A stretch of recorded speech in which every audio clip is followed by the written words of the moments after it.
একবার এইভাবে পেঁয়াজি বানিয়ে দেখুন, ডাল মাখা ভাতের সাথে একদম জমে ক্ষীর হয়ে যাবে। এই ক্রিস্পি আর টেস্টি পেঁয়াজিটা বানানোর জন্য প্রথমে আমি 250 গ্রাম কাচকি মাছ নিয়ে নিয়েছি। কাচকি মাছটা খুব ভালো করে ধুয়ে নিতে হবে।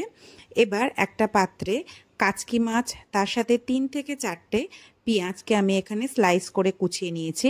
তার সাথে 1 টেবিল চামচ রসুন কুচি, 1 টেবিল চামচ কাঁচা লঙ্কা কুচি, আর কিছুটা পরিমাণ ধনেপাতা, সামান্য পরিমাণ নুন, হলুদ গুঁড়ো, লঙ্কার গুঁড়ো আর কালো জিরে, 2 টেবিল চামচ ময়দা আর তাতে 1 টেবিল চামচ কর্নফ্লাওয়ার দিয়ে খুব ভালো করে মেখে নিয়েছি।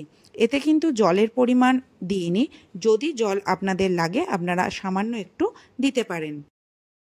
এবার কড়াইতে সর্ষের তেলকে খুব ভালো করে গরম করে নিয়েছি। তাতে ছোট ছোট চ্যাপ্টা আকারেতে মাছের মিশ্রণটা দিয়ে এপিট ওপিট একদম লাল করে ভেজে নিয়েছি।